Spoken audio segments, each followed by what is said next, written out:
This is CS50's Office Hours with today, David and Brian. If unfamiliar, office hours are an opportunity at Harvard on campus for students to visit professors' offices, literally, and ask questions about the courses they're taking, about computer science more generally, or life after courses like CS50.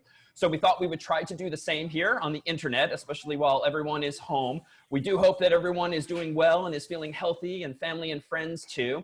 And the goal of today really is just to have a chat about topics of interest to you. Ramon has brought some questions that classmates have asked in advance too, in case we need to call upon those. And let me just give you a quick tour of Zoom if unfamiliar. In the bottom left-hand corner of your Zoom window, there should be a mute or unmute button. If you do ask a question today, do be sure to mute or unmute yourself accordingly. Next to that should be a start or stop video button. If you have a webcam or camera of some sort, keep it on during office hours so that we get a sense of who we're chatting with. In the middle of your Zoom window is probably a chat icon so that you can chat textually on your keyboard with classmates who are in the room as well, or see links that we might paste during the chat. And then last but not least, let me go ahead and ask you everyone to do this. Click on the chat button and click on click on participants so that you see the names of everyone else in the chat room. And below the list of participants on your screen, you should see a hand icon that represents raising your hand. If everyone could click that button just once so that we know who's here. Wonderful. So if you have a question at any point, please feel free to raise your digital hands that way. And Brian and I will do our best to call on you. And please forgive if there's simply too many questions to ask during this hour. We do hope to do more of these in the future. All right, we're going to go ahead and put down everyone's hands just to begin. And we're going to also try to keep everyone's microphones muted generally so we don't hear background noise or TVs or traffic. But allow us to start right away here. Pranav, can we start with your first question for Brian or myself? Yeah, so hi, am I audible? Yes, we can hear you. Hi, so a quick introduction of myself. I'm Pranav Savla. I am a 14-year-old student from India, Bangalore, India. And firstly, I'd just like to thank both of you, Professor David and Brian, especially because I took the CS50 course last year, the CS50 introduction one, and I currently I'm doing the mobile development one. And so being visually impaired, the content is very accessible, especially the way both of you explain. So thanks a lot. Oh, really glad to hear. Yeah, and secondly, my question is, I have a few questions, and firstly, the first question I had was that, you know, every year the CS50 introduction course has so many different problems, right? And however, there's one problem mainly that's been going on for years, and that's speller. And so how come it's that speller's been that one constant problem that's been going on? I mean, I've noticed that it's one of the most hardest problems in the course. And my second question is that this year, so I was trying to help some students here, and I was looking at the week 8 problem sets. And so unlike last year where you had only one problem that was finance, this year you had like a whole rock barrage of problems encompassing web, iOS, Android, and games. And so what was the idea behind the complete addition of problems? Because it's been so much more interesting, and I myself really wanted to retake the course just to see, because there were like so many changes this year, and especially that one. So what was the idea behind like changing that and keeping the speller problem, however, intact? Sure. Why don't I try to answer the first question and then turn to Brian for the second question. So speller has indeed been with the course, I think, since 2007 when I first started teaching CS50. It has indeed always been a good challenge, but it's really meant to be a very climactic problem for students to solve in the very last week that we spend on C, the programming language. I think it's incredibly empowering for students in a class to actually implement their own hash table specifically, or in the past, students had the choice of implementing a trie alternatively. And I think the competitive part of it has been appealing to a lot of students. If unfamiliar, this problem set allows you to implement your very own spell checker for which we give you a big dictionary of 140,000 plus English words, and you have to implement the fastest spell checker that you can and the one that uses the least amount of memory. And then we have a competition of sorts, a big board, a leaderboard, where students are ranked, if they opt into this, based on how little RAM or how little time their code has used. And that seems to be a fun way of not making the course competitive, but making one small piece of it so. And Brian can perhaps speak best to PSET 8 and how and why it changed so much this year. Yeah, sure. So this past year in CS50, we've introduced at the end of the class what we call our various different tracks. It used to be that at the end of CS50, everyone would learn a little bit of web programming, which was a lot of fun for many students and let them build some really interesting and exciting projects. But one of our goals this past year was to experiment with the idea of students building other tools and other applications that are interesting to them. And especially nowadays where so much of where programming is happening and development is happening is in mobile apps like iOS and Android apps, for example. We thought it would be nice to give students an opportunity to learn to do that too if they wanted to. So students now have an option at the end of the semester to choose between web programming or iOS app development or Android app development or even game development too, since new tools and graphics libraries that have been developed over the years are really making possible some really exciting game tools and technologies that can be used to build games that you can actually play. So these various different tracks, we hope, are an opportunity for students to really see the wide variety of applications of the skills you learn in CS50, to be able to apply them to mobile contexts and to web contexts and more beyond that too. Indeed. Allow me to ask a question now of everyone. If you open up your chat window, I've just pasted the URL of a Google form. We would love to know where everyone is from and what courses of CS50s you have taken or are taking. So if you're comfortable taking a moment to submit that form, we'd love to take a look at the data after. And if you do give us your email address, what we'll do is when there's a future office hours with me, myself, or any other members of CS50's team, we'll send you a quick email like I did for folks yesterday to remind you of the day and time. Let's go over next to Asif. And let me just ask, just so that we can field as many questions as possible today, do start by asking just one question, and we'll do our best to come back around or keep in touch over email or the like. Asif? Asif, full name here. Yes, can you say again? Your mic is a little close to your mouth, I think. Yeah, okay. So my question is related to artificial intelligence. Can you hear me? Say again? My question is related to artificial intelligence. Okay, let's turn to Brian for this, who, as you may know, his course on AI just launched yesterday. Yes, sir. Have you seen the movie Matrix? Yeah, in that movie, in that movie, the humans are being plugged into a machine. That machine is kind of a virtual world. Correct. Are you following me? Yeah. So my question is that, is it possible to create such a virtual world with its own population of people?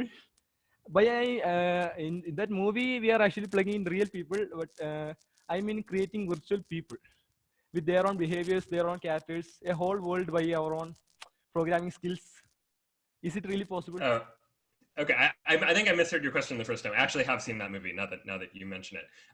So the question is about like simulating people. In short, a lot of what... Sorry, I did not mean simulating. I mean actually creating people. The characters created in that world will believe that they are really living. They have no idea that they are being created by a programmer. They have all the behaviors. Oh, real people in a simulated world. Yes. Well, okay. I guess that gets a little bit less about artificial intelligence and more into the world of like virtual reality. It's probably the closest thing we have to that now, in terms of you have the ability to put yourself into a virtual space and experience it and interact with it as though it were real. That was the thing I was saying about. The fact is that we cannot actually interact with that world. I mean, that world is virtual. The people inside is also virtual. We are just playing God. Are you following me? Yeah, so you want to really just recreate an entire virtual world that you can actually interact with. At the moment, I think that's more in the realm of science fiction, but you never know sort of what happens with technology in the future. Thank you for the question. Can we go over next to Zayad? I'm sorry if I'm not pronouncing your name right. Malik? All right. It's okay. It's okay. And if you don't mind, So, when asking your question, can you also pronounce your name for us and tell us what country you're from? all right. My name is Ziad Malik. I am from Austria. And yeah, I participated in CS50 because I want to be a leading computer scientist one day, hopefully. And now the first question is, I started with CS50 last week, and I'm working pretty good with it. But the problem is that when I work with a problem set and when I try to solve a problem, sometimes on the more comfortable problems, I struggle. For example, the credit problem on week 1, I sat 2 days in front of that, and I was really confused at the end, so I ended up submitting only the cash problem. And I wanted to ask, is there a way to improve my problem solving, or can I learn it? Yeah, that's a really good question and not uncommon. And don't get discouraged. The more comfortable problems in the course's homework assignments are indeed meant to be more challenging by design. I think the best strategy, especially if you're finding yourself hitting a wall, so to speak, where you're just not sure how to solve it, and you have tried reaching out to anyone you might know locally or online for help, come back to it later. Honestly, I think a very good strategy is to do all of the less comfortable problems throughout the semester. And then once you get to the middle of the semester, or maybe even end, then go back and do the more comfortable problems. And I bet you will feel yourself much more capable of doing those problems, and they will come much more easily. But I think if you do them only within the individual week, it's hard to solve some of them because you're not yet more comfortable, but you will be after more weeks of practice. Thank you. Sure, good question.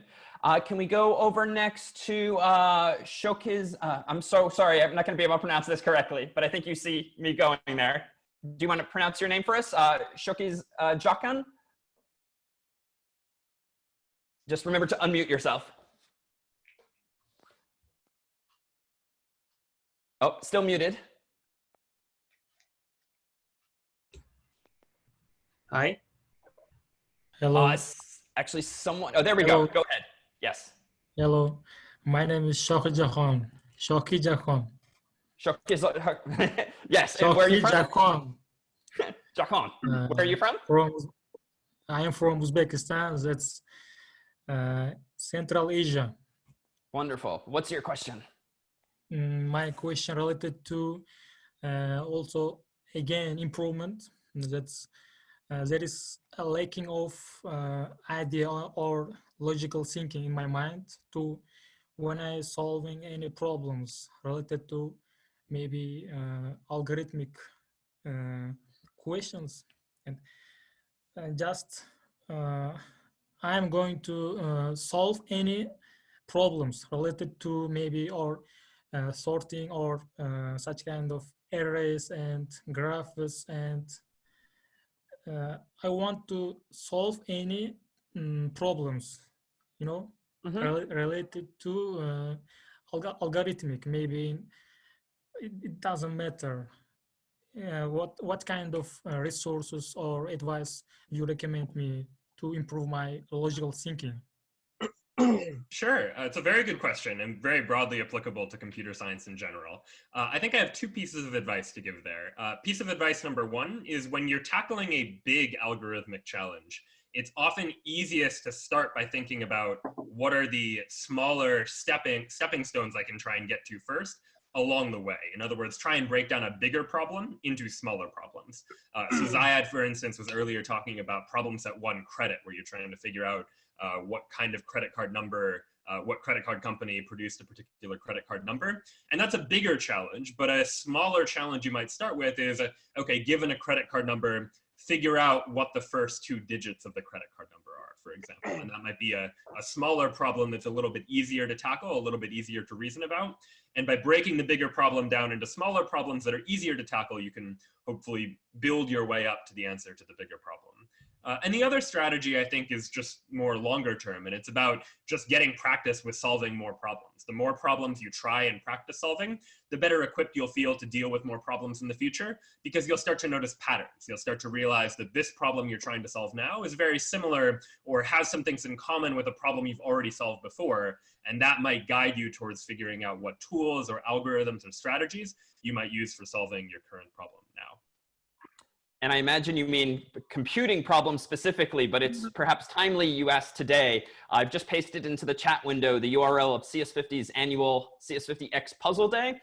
Honestly, the entire design of that event is to empower students to just solve problems more collaboratively. So if you haven't seen that yet, you might enjoy solving some problems this weekend. Thank you for that question too. Can we go next to Christine?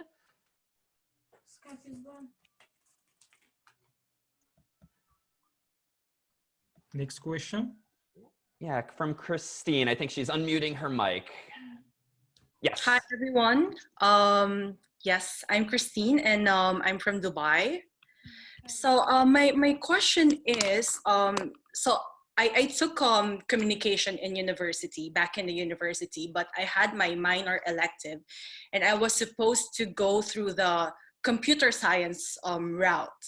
So is there a reason why any computer science courses has to start with C? Because that's always been my struggle. Like, so I was supposed to, after C, I think I was supposed to take JavaScript after, and then web development. But then C has always been my struggle. I always struggle with it, so it kind of discouraged me. So I ended up changing my elective, my minor elective after that. So because my worry right now is if I am struggling right now with the C part of the course, so my worry is, can I actually take on the other languages, you know, that's in the syllabus? So I'm quite scared about that. Yeah. It's certainly understandable. I would try not to be scared. I would take comfort in the fact that many students at Harvard and beyond have that same emotion. I've just pasted into the chat window an answer I wrote on Quora actually some time ago about why CS50 uses C. Most intro courses these days don't, to my knowledge. And in fact, it's much more common these days for introductory courses to use Java or Python, which I do admit can be more accessible, a little easier to pick up, because they don't have pointers, they don't have as many of the same pitfalls as a language that C has, and they also have more features that make a few things more easily done in code. So I wouldn't get discouraged. I think if you can take some other course first, maybe in some other language, that's totally fine if your school allows, and then come back to a course in C. What many universities do is they don't start with C, but if you are interested in what's called systems programming, low-level programming, then you will learn C as your second or maybe third language. So it really depends on the institution. So certainly don't get discouraged. Certainly don't equate C with computer science, or even CS50 for that matter. But if we come full circle to the question earlier about PSET 5, our spell checking problem set, it's pretty rare for students, I think, in an intro class to be implementing their own hash table only mid-semester, and that's indeed meant to be a challenge. So if and when you're ready to get to that point, I think you'll find C very enlightening and empowering, but definitely challenging at first. But don't get discouraged. It just takes time and practice. Can we go next to, how about Ron W? If you'd like to say your name and where you're from too. Yeah, it's Ron. I'm from Germany. I'm the flight nurse. So I'd like to know, why and how did you become a programmer? And what tips do you have to stay motivated? It's a good question. I think we can probably each answer this differently. I don't think of myself as a programmer per se, even though I enjoy doing it. I will admit I don't think I personally would enjoy doing it full time as a software development job. I've never really had that interest. What's most gratifying for me about programming is being able to literally solve problems that are of interest to me personally or professionally. A lot of the code that I've written, certainly in recent years, is all related to CS50 in some way, either creating tools or adding to tools that our students use or that our teaching fellows or staff use. And so for me, I just get a real kick out of writing software that other people use. But I don't think personally I would want to do it all day long, even though I have many friends who do exactly that. Brian? Yeah, I mean, I also don't consider I'm not a programmer professionally. I do write some programs, but most of my job is in the education setting. But I first really stumbled across programming just by taking my first class in it. It was in high school, I took my first computer science class and just found it very empowering in terms of the problems it enabled me to solve. I remember very early on just building some very simple programs that were able to be useful to me and to other people. And I think that was the motivating thing for me, is the power that programming has to enable you with just, a couple lines of code to be able to build something that was actually impactful or useful or meaningful in some way. Yeah. And as for practice, I think I would just solve as many problems in code as you can. If you're not taking courses, keep an eye on open source communities. That is freely available code on GitHub and GitLab and the like. And those are good ways to practice, as by contributing to other people's code bases and getting feedback from them as well. Can we go next to Jacob, if you'd like to say hello and where you're from? Oh, still muted though. Comment. Okay, hi everybody. I'm from Nigeria. So I've not had any prior experience in coding, so I decided to take CS50, although I did a bit of Python. And C has been a bit tough for me as a newbie, and I find it very difficult to solve most of the set problems. I'm still stuck in P-set 2. I've not been able to move. That's one. And I don't know how long it take me to solve those problems.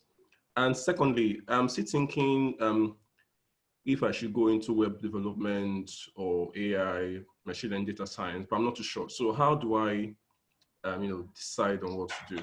Like, is it best to figure out what to do, or just keep learning and learning and learning? I don't know. Sure. I think my short answer is that you should really pursue courses that are of genuine interest to you and not simply do them because you think you should.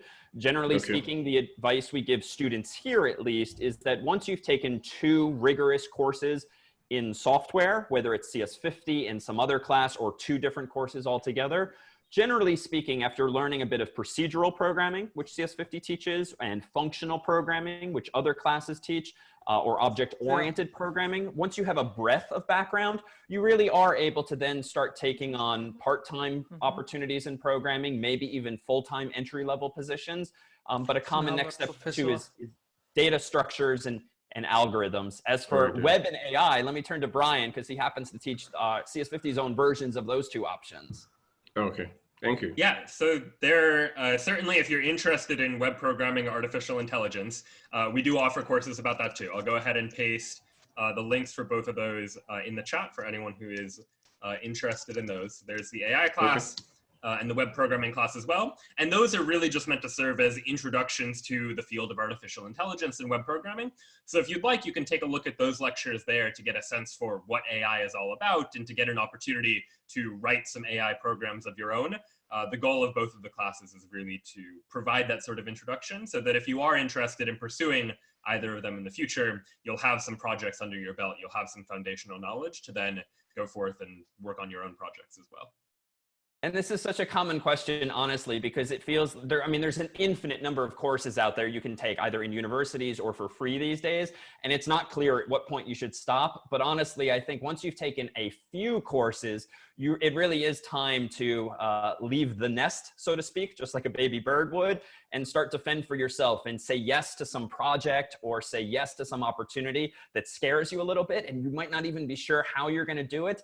But once you then get your footing and get your confidence, I think you'll find that you can start taking courses to fill in gaps in your knowledge, but not necessarily to prepare you for opportunities that you don't yet know about.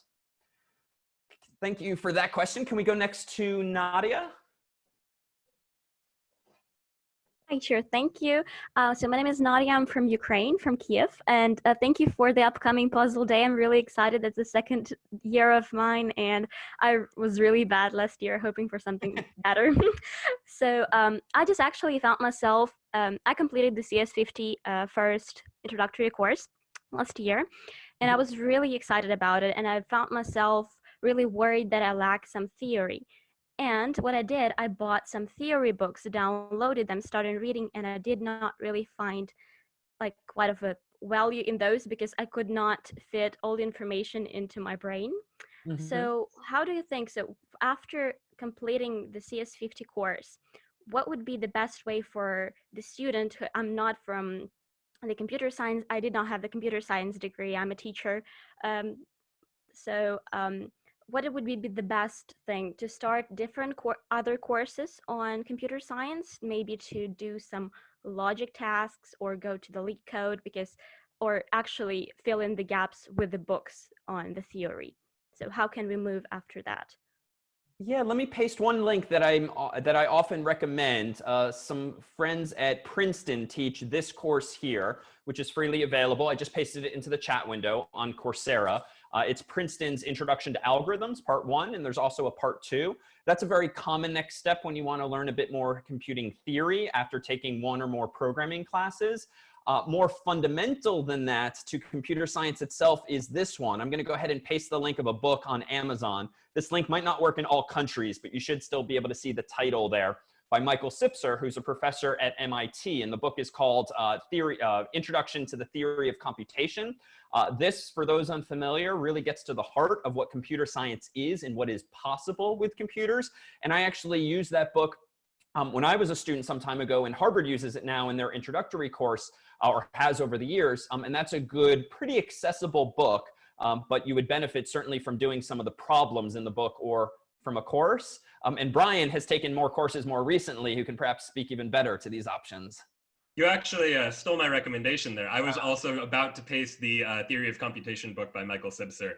If theory of computation is something interesting to you in terms of what computers can do and what and how you think about computers a little more theoretically, a little bit more mathematically, that's a great book that I would definitely recommend. Thanks a lot. Thank you. I unfortunately have to go back to work, but it was a pleasure to talk to you. And thank you for your course and the upcoming puzzle day once again. Yes, good luck on the puzzles. Practice makes perfect. Thanks. Thank you. Can we go next to Guillermo, if you'd like to say hello and where you're from? Well, hi, I'm from Uruguay. You said my name right. I'm surprised. Thank you.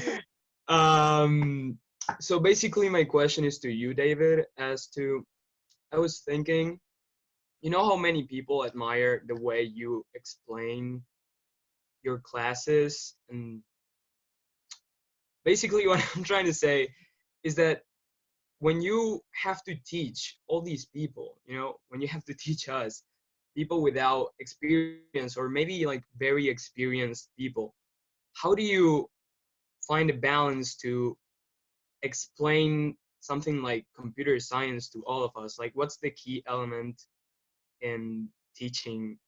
I don't know if I can, like, do you get what is? I do. I'm sorry, I do. No, thank you for the kind words.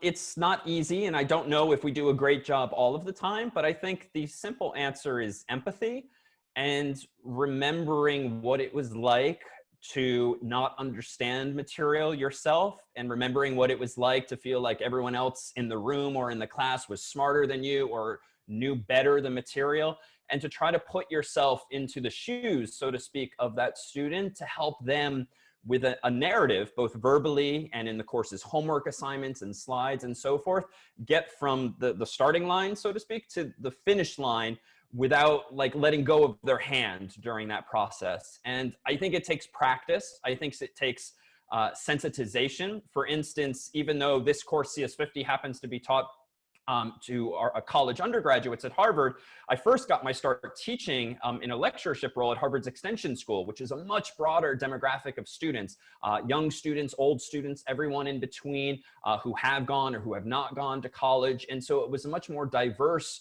audience of students, both in Cambridge and online. And I think that too helped sensitize me to different learning styles. I think I have always had students who are of very different backgrounds, geographically, socioeconomically, academically. And I think that helps too, not assuming that your student body is all of the same type or of the same mindset. So in short, empathy.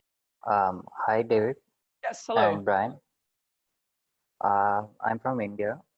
I have a couple of questions. I enrolled for the CS50 course and it was amazing. I had amazing experience. I haven't had any experience with the other courses as compared to this one.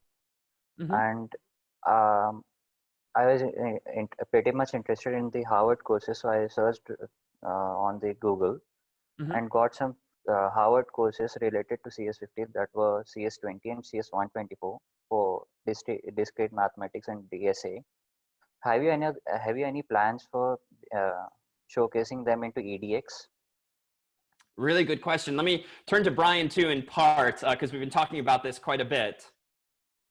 Yeah, so CS20 and CS124, the courses you mentioned, are theory of computation classes that are taught at Harvard. CS20 is more of an introduction to the mathematics of computer science, and then CS124 takes that a little bit further into the analysis of algorithms and the efficiency of those algorithms and studying data structures.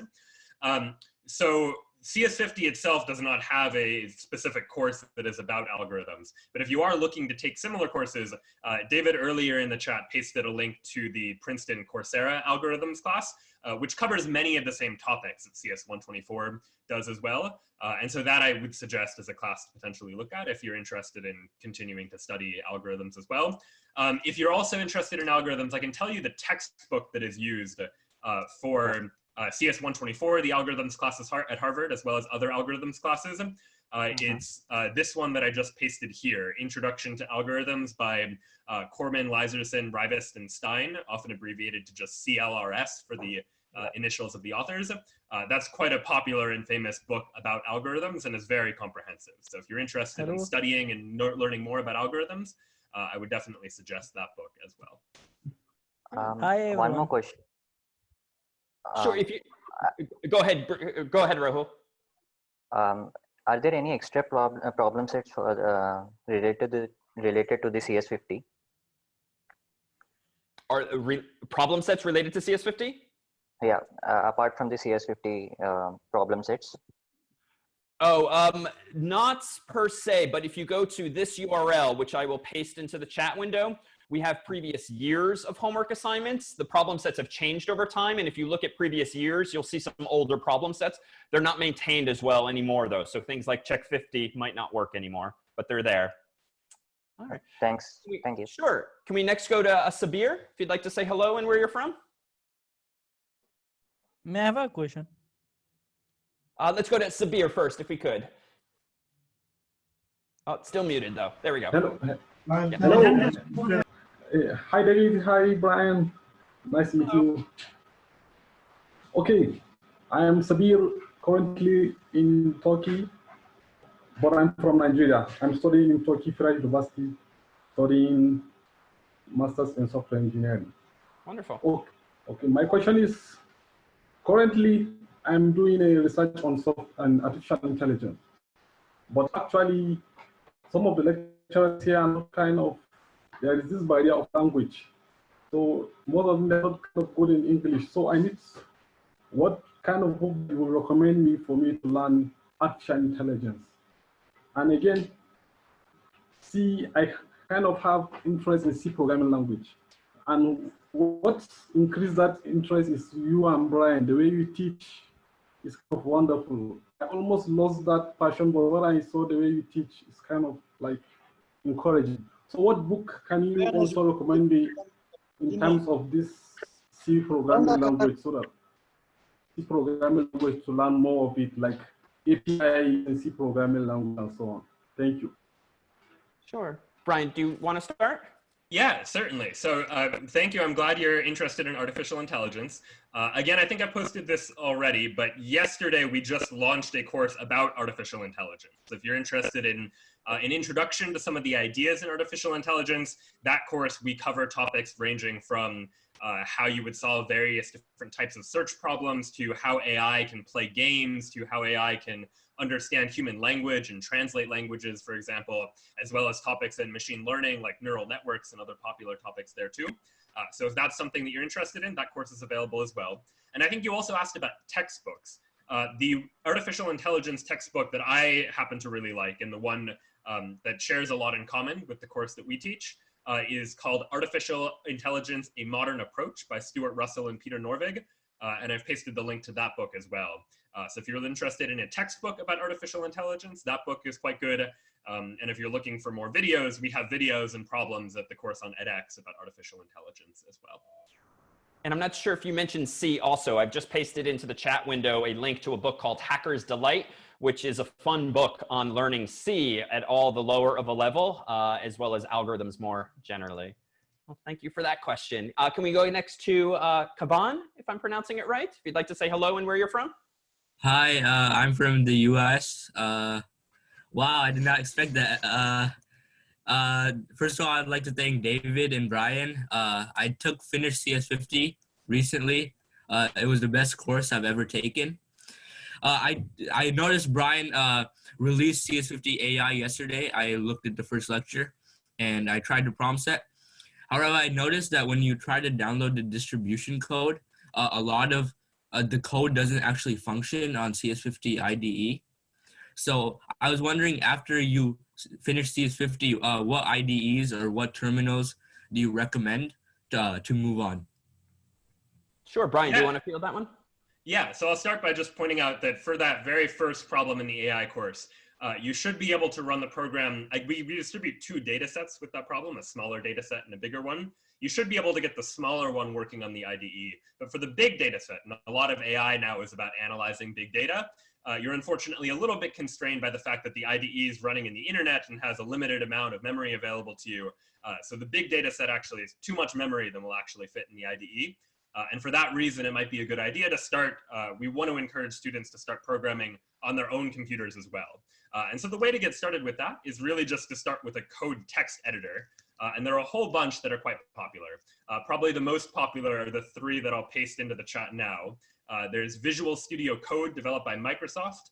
And then there is Atom, which is developed by GitHub. And then there's Sublime Text, which is also quite popular. That used to be a little bit more popular. Any of those three editors, which will work on Macs or on PCs or on Linux, are probably good text editors to get started with. They have all the syntax highlighting and the managing of different files and terminals that you can run code in. And so those might be a good place to get started in terms of editing code on your own computer instead of on the IDE. Yeah, someone else also mentioned PyCharm. That's another popular one in terms of an IDE for Python specifically. And there are definitely others other than the ones we've just mentioned too. There are many different choices that you have available to you. Here are just a couple of the popular ones that I happen to quite like. Indeed, and I also just pasted the URL of Python itself. Sometimes computers do come with versions of Python, but it might be older. So you can also download and install Python from their website directly. Can we go next to Lori? If you'd like to say hello and where you're from. Hi, I'm Lori. I'm originally from the Dominican Republic, but I've been living here in the States for a couple of years. My question is in regards to just resources. For example, it's hard to be a college student, especially like first generation college students. So as professors, what are some, for example, communities that you guys would recommend us to join or look into, just so that we have kind of that camaraderie or that help that, especially now that we're in quarantine, we can't have with face-to-face? Yeah, it's a really good question. You know, I think I have been following on Reddit a number of communities, which are nice. I don't know if they are strictly university oriented. Odds are it's a broader demographic than that, but let me see if I can paste the URL of at least one subreddit here. So if unfamiliar, Reddit is a popular site for discussion. So Learn Programming is actually a really nice one. I've found the discussions there to be pretty healthy and very supportive of students. There's another one, let me see if I can find it real quick, about computer science education more generally. And I'll see if I can find that soon. Brian, do you want to chime in though with some thoughts too while I look for that? Yeah, the other thing I'll mention are just CS50's own communities. If you're interested in interacting with other CS50 students who are currently taking or have taken any of our courses, there's a link to all of our various different communities. There's definitely a very active group of students that are on Facebook that are communicating and forming community together, as well as on Discord that are always chatting about CS50 or programming or any of the specific problems. And so that can be a place where a lot of our own students online have been able to find community. And we've noticed that these have been even more active now that more and more people are staying indoors. So definitely other people there to connect with potentially. Yeah, I have the Discord chat, and it's been really helpful, and especially like I said, now that we're indoors, so it's nice to have that camaraderie again. Indeed, and I can paste the link of all of CS50's communities, which should appear in the chat room in just a moment. That's a link to all of our own specific ones. And then the other subreddit I was thinking of, which talks about life after college, computer science, is this one here, CS career questions on Reddit. You might like that too. Both of those communities seem very supportive of people asking questions of each other. I am from Hong Kong right now. I am in Taipei due to various reasons of political unrest and really coronavirus. I'm just running for my life. Whatever. I have some questions. I have a couple of questions with the recent project and also a personal question. Is it okay if I ask? The personal question is really short. I'll just start with the technical question. I always work around web developers and coffee shops when I try to code in Python and doing more of analytic works or even a little bit of financial derivative predictions with my client, because my client knows math. I don't know math, but I find it very difficult to communicate with my web developers in the sense that recently I was trying to use Fast API to build a server interaction to automate some Excel spreadsheets via a GUI. And then I built an authentication endpoint where I locked myself out during the development of my API, and then the web developers were like, "May I look at your cookies?" And I was like, "Are those cookies gluten-free?" So it gets to the point where it starts as a Python user, it's very hard to communicate with JavaScript developers or other people of different domains. And how should I, or is Python just too abstract? Because Python, you might as well think of it as English, and you could just search Google and there would be a documentation for every single thing. And it's just different structure of way of thinking using Python. That's my first question. Sure, not really, honestly. I think you won't have that same impression of the language once I think you have more familiarity with other languages. There's so many similarities among a lot of these more popular languages today.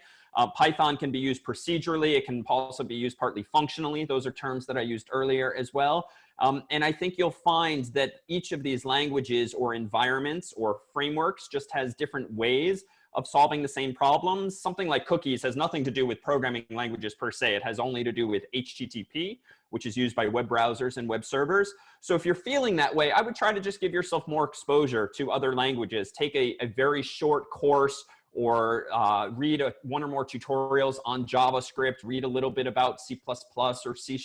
Just give yourself a little more breadth of exposure, and I don't think you'll put as much weight on Python as being a standout, which I don't think it really is. Yeah. Can we go next to Rashab? If you'd like to say hello and where you're from. Hey David, I'm Rishabh from India. So I took CS50 a couple of years ago, and after that I've taken many courses, but every year I keep coming back to CS50 just to look at the new problems and the new content, and this year it was really amazing. My question to you is, I have moved on to doing research, and I see a lot of undergraduate students who are interested, but just started out in computer science, who are interested in doing research. So I've started a community where we build like small projects and contribute to open source, or we are hosting the CS50 Puzzle Day as well. So would you recommend, or are there students at Harvard, undergraduate students who are participating in research, or would you recommend anything I could do to encourage these students? Yeah, let me turn to Brian for this, because he's done this more recently and more personally too. I didn't catch the end of the question. So I heard, how do undergraduates doing research do what? Could you repeat the end? Oh, still muted, Rashab. Yeah, can you hear me? Yes. How can I encourage undergraduate students to participate in research who have just started out or starting with computer science, or get them in a community to do small projects or hackathons? What are some things that we can do? Oh yeah, that's a great question about encouraging undergraduates to do research. So, one second. yeah, about encouraging undergraduates to do computer science research. I think one of the challenges with starting to do computer science research just after taking 1 or 2 classes in computer science is that there's a big learning curve to be able to get up to speed on everything you need to know about the research project and all the background information for whatever the field of research happens to be. And so if you want to encourage undergraduates to be able to work with a particular research project, I think trying to come up with smaller tasks that are more easily graspable by someone who may not have much experience in that particular domain of research can be quite helpful. I know that definitely when I was just starting computer science and starting to do a little bit of research, that's what a lot of faculty helped to do for me, was not require me to understand the entirety of the project, but give me some smaller piece of that project where I could focus just on understanding that and tackling that, and then over time start to get a better sense for what the larger project is. But diving into a big project all at once can definitely be a little bit intimidating. Can we go to Rowan? Hello, David. I want to thank you all for. Can you hear me? Yes, we can. Okay. I want to thank you all for you and your team for your effort, and I really appreciate that. I'm from Egypt. My name is Rowan, and my question is: do you recommend any specific websites for training? Like, I know there are a lot of websites. I want to know what do you recommend the best ones are? For learning computer science and programming specifically? For practicing. Oh, for practicing. It's a good question. A couple come to mind, and everyone else who's on the call should feel free to paste your links into the website. Some time ago, we started playing with HackerRank, which despite its name has a nice collection of introductory problems and more sophisticated problems alike. Brian, do you know some more recent options too? HackerRank is definitely quite a popular one. The other one I really like, just because it has a big range of problems that you can solve in any programming language, is Project Euler. So I'll go ahead and paste that in there as well. Project Euler basically just asks you a whole bunch of questions. And in order to answer the question, it usually involves writing some code in order to solve the problem. And in that sense, you can write code in any language. You could write the solution in C or in Python or any other programming language that helps you get to the right answer. And so I find that to be a pretty interesting way to find interesting computational problems to solve. And after you solve it, to then think about how you might go about solving it more efficiently or solving it in a different language. And there's a nice community around those problems as well. And I see in the chat there are many other suggestions that people have that might be worth taking a look at too for other sources of problems to solve. Simon, can we go to you next? Hey, yes. Thanks very much for your time. So I'm Simon, I'm from London, England. I'm currently in my 3rd year of an undergraduate degree studying computer science. And I'm doing my master's next year, but I still have no idea what part of computer science I really want to go into. It's something that Jacob touched on earlier. Like, do you have any tips for exploring different areas, like whether it's systems or ML or logic? Because I've done modules in each of them, but I'm struggling to really pick a topic to do my dissertation on and like further research. And is that because you like too many of them or you don't like enough of them? I think it's because I like them all neutrally, but none of them I really like a lot. Yeah, I think when it comes to dissertations or theses or capstone projects, I think if you have the ability to connect with one or more professors and work more closely with them or with their research group, that can tend to help crystallize your idea. I think talking with faculty too about projects they're working on is a nice way of you figuring out if, oh, I would really like to work on that project too, and you can have a more visceral reaction to the opportunity. Barring that, Brian just went through this and published his own dissertation about a year ago, if you'd like to chime in as well. Yeah, I think my approach to this, very similar in spirit, was to look at what faculty around me were working on. So I was at Harvard, so I looked at like Harvard faculty and MIT faculty who were nearby just to see what types of research projects they were working on. And for those that I thought they had interesting projects, I just reached out to them via email just to strike up a conversation. And not all of them got back to me, but some of them did. And that was the beginning of a conversation, some of which led to some research opportunities that I wouldn't have thought of. And I think that can be an interesting approach as opposed to just starting from thinking about what domain you want to work in, because the faculty are usually actively working on one or more different projects that are at the cutting edge of research. And so being able to hear from them about what they think is interesting and exciting can often be a way to get inspired as well in terms of the types of projects that you might be interested in working on too. Yeah. And I hope you forgive, we have a few minutes left here and we're doing our best to get through as many questions as we can. We'll invariably do another one of these. So if you haven't already, please do fill out the Google form that I've pasted again into the chat window with your email address so that we can let you know in a week or two when the next one will be. But time for a couple more questions, I think. Can we go to Joshua? Hello, my name is Joshua. I'm from a country called Rwanda. My question is, I just started CS50 like about 2 months ago. I'm in like week 4. So okay. I was wondering if you can give me some resources that can help me understand coding better, or like websites or applications that can help me understand coding better. Okay. Yep. Oh, what other websites to understand coding better? Yeah. Yeah, I would definitely take a look at the chat a moment ago with a number of the practice websites, which are really good. We certainly distribute CS50 and CS50's courses on edX, where there are dozens, if not hundreds of free courses nowadays. And I think taking a look at some of the topics of interest to you on those websites is a good place. Coursera.org is another good one as well. That's where the Princeton class is as well. I think it's an amazing thing right now. It is so hard to not find something that's freely available and of interest to you. I would start with some of those URLs that we've pasted into the chat window. Do scroll back through and maybe copy and paste it if you'd like to save it today as well. Thank you very much. Thank you so much. I think here's my number. Can we go next to Asher, if you'd like to say hello and where you're from?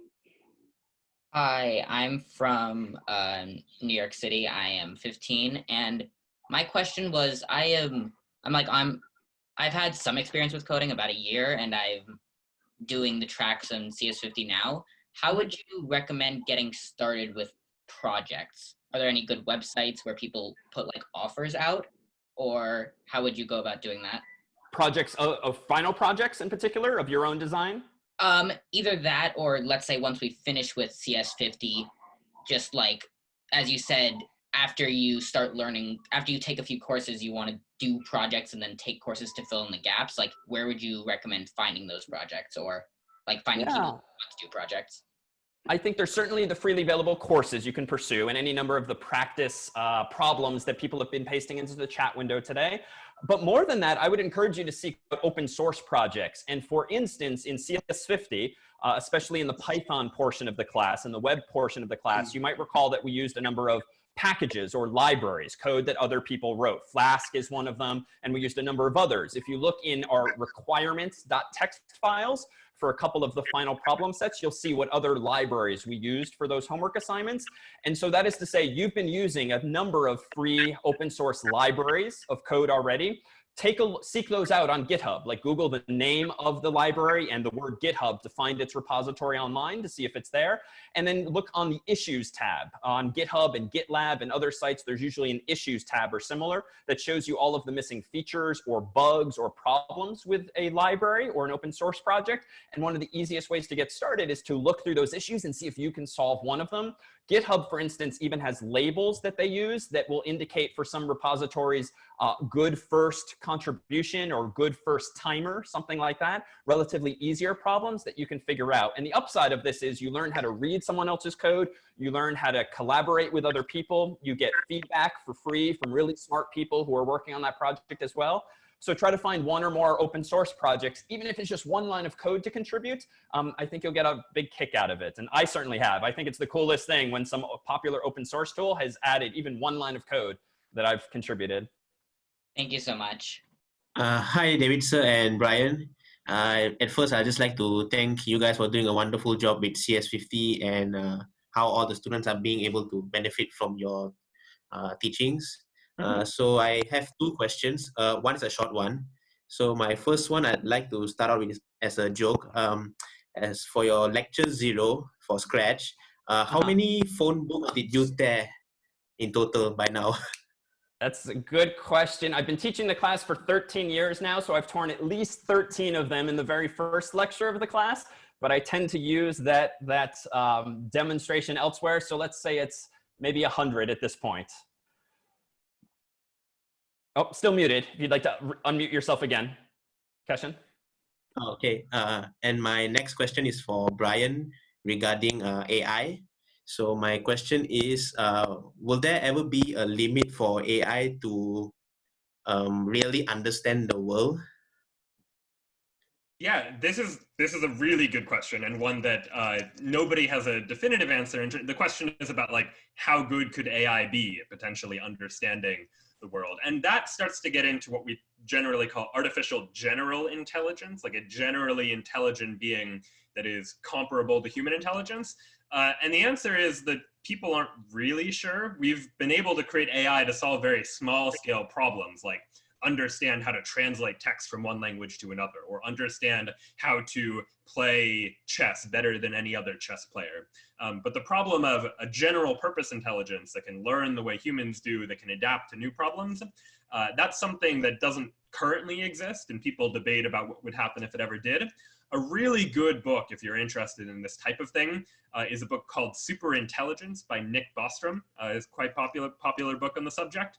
I pasted the link to that there as well. Okay. And that really explores the question of, is it possible to create a being, an artificial being that is as intelligent as people? And if so, what are the implications of that? Could it be more intelligent than people potentially are as well? And what would happen as a result of that? So I don't have a definitive answer on that. I don't think anyone really does, but it's definitely something that people are discussing and talking about. Well, we want to be mindful of everyone's time, and I know we haven't gotten to all of the questions, but we'll definitely do another one of these soon. Do fill out the Google form that's in the chat to give us your email address if you'd like to let us know. I've also just repasted the communities link. If you have questions that Brian or I might be able to answer online, we're happy to do our best. He and I are active on all of those communities. Please join us for CS50X Puzzle Day this weekend if you would like. And again, all of our best to you, your family, and friends, especially now. And let me turn things back over to Brian to say a final goodbye. Yeah, thanks everyone. Sorry again, we didn't manage to make it to everyone's questions, but we'll definitely try and do something like this again. So hopefully if you didn't get your question answered today, hopefully you can in the future. But it was great to talk with all of you and chat with all of you, and looking forward to seeing you at a future office hours or in any of our online communities as well.